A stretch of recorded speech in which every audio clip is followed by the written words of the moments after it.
Hey there, welcome to Spiritual Psi-Kology with Renee McKenna. And I had the opportunity recently to have a great conversation with my friend Scott. In fact, he had me as a guest on his podcast, Scotch Talks, and there'll be a link to that full episode in my show notes. And he asked me a question about guilt and shame and service. And I like to talk about there being different kinds of guilt, earned guilt and unearned guilt. And I know this is something that a lot of people struggle with. Guilt can be really debilitating.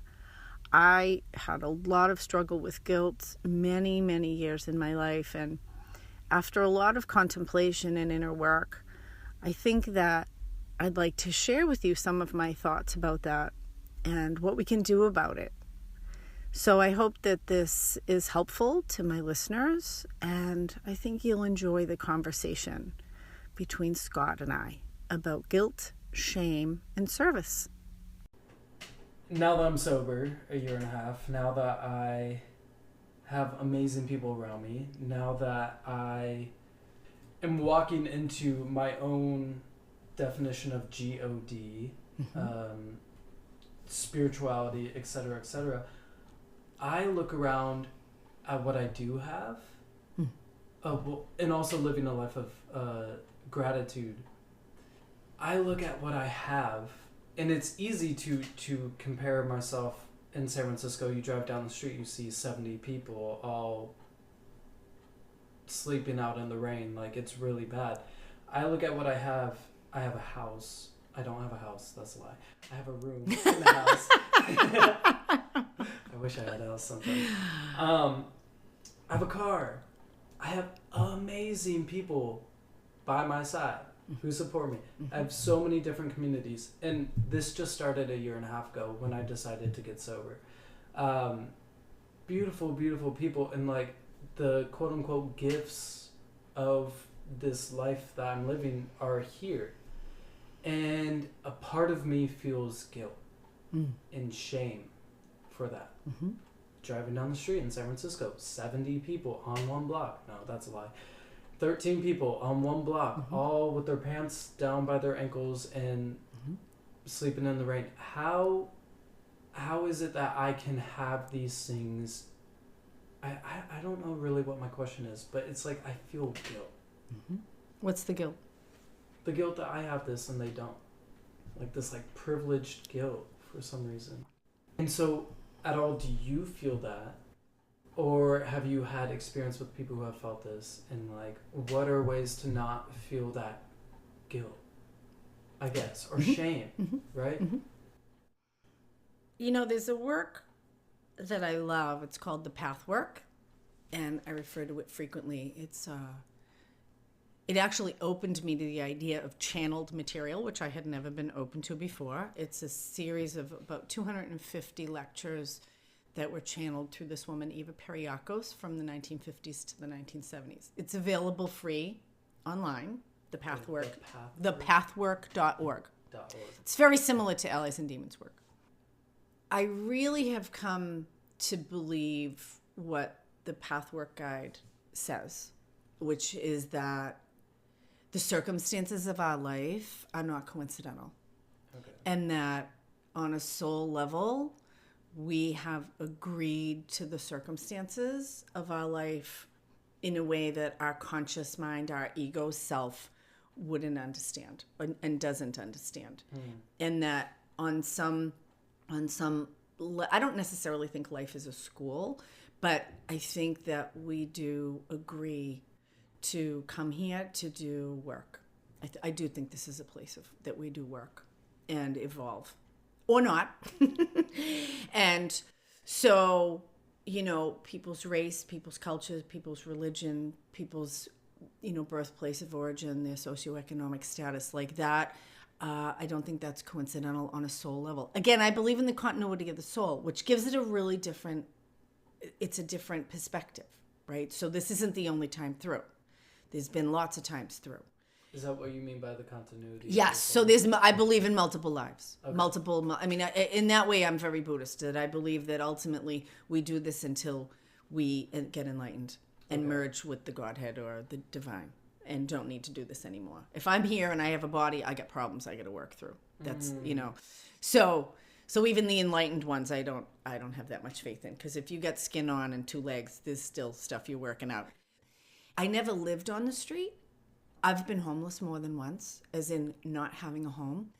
And because of the way that I've treated other people, if I lost everything today, I would have a place to live tonight. Mm-hmm. You would let me stay on your couch, right? Because you know that I'm a person of integrity and I've been kind to you. And if I know that you would do that for me. And you're not the only one. And I do that for other people. I've let lots of people sleep on my couch. So my experience is, and I've talked to a lot of homeless people, I bless them. When people ask me for money, there's a very Christian tradition, which is to give to those who ask from you. And I was instructed years ago that when someone asks me for money, if I have it, and it's convenient, I mean, anyway, you got to be careful, but I will give them money. I look them in the eye, and if I can, I touch them and I say, I hope things get better for you. And I look them in the eye, because I wish that for them. That's like a blessing I can offer for them. I believe that we do create our own circumstances. And most of the people who are homeless have cut out other people in their life.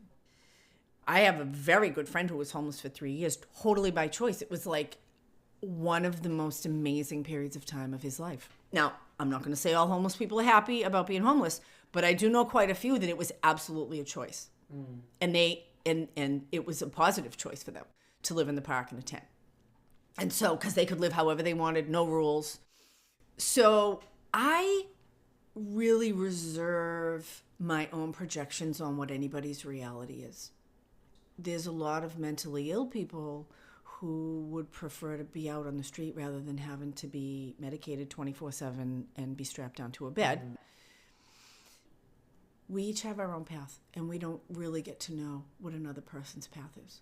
And my job is to do what feels right for me. Okay. And so if I feel guilt, there is a question of, what do I feel like I need to give back? Do I feel like I need to give more? Is there more generosity?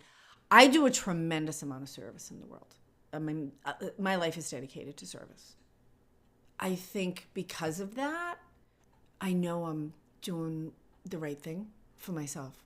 There's earned guilt and unearned guilt, and having shame for our own experience in life is actually a way to reject it. I think, how do I own with gratitude? You spoke about gratitude. How do I own with gratitude what I have? And if I want to help those people, so like I ran a sandwich program for 2 years at my daughter's school, where I would collect sandwiches, and it's so fun. As a matter of fact, I've been wanting to do it again. And I would bring sandwiches down to Haight Street and give them to the homeless kids down there, and bring them down to the shelter. And that, I know I'm doing what I can do for those people. So that would be that's a question back for you. Is there a call for you to do something for others who are less fortunate? I believe we are supposed to care for the less fortunate and give generously of what we have for the benefit of others. But I don't need to take responsibility for their circumstances. Gotcha. Because that's theirs. And that's their work. So that's my opinion. Thank you for that. Appreciate it. I might take that out. I might not. See what fits. Yep. Yeah. Take what you like and leave the rest. Cool. Yeah. Where can people find you? ReneeMcKenna.com. Okay. Or email me at info@ReneeMcKenna.com. And your book, Allies and Demons. Allies and Demons, Working with Spirit for Power and Healing, is available on my website, through my website, and also on Amazon. Self-published. It's pretty amazing. KDP is amazing. And I have a lot of workshops coming up. I have Your Boat, Your Compass workshop for setting goals and intentions from your authentic self on January 25th, 2020. It's going to be here at my workshop space at my house, and that's going to have a 6-month follow-up of an open Facebook, a closed Facebook group, and monthly check-ins, so that you aren't just so that your boat has support and the compass setting keeps getting recalibrated. And then I have a lot of other workshops coming up. Transforming the inner critic into an ally, and working with your inner child. That's going to be in February. Okay. And so, yeah, lots of great workshops coming up. And cool. Where can people find these? So again, they can look on my website at reneemckenna.com. And you have the workshops there. And the workshops are on there, and there's Eventbrites to sign up. And yeah. Beautiful. Awesome. And I have a weekly podcast myself, Spiritual Psi-Kology, that people can also find on my web. Everything's on the web. I'm proud of you. You did it. You were a big part of it, Scott. Really. No, you more than once held my hand when I was a wreck. And if it doesn't kill us, it makes us stronger. And I'm stronger. It's good. Yeah. Do the hard thing, do the scary thing is a huge benefit. Yeah. Yeah. Thank you for that. Thank you for showing me how it's done. Appreciate it. Love you. Love you too. Bye. Bye.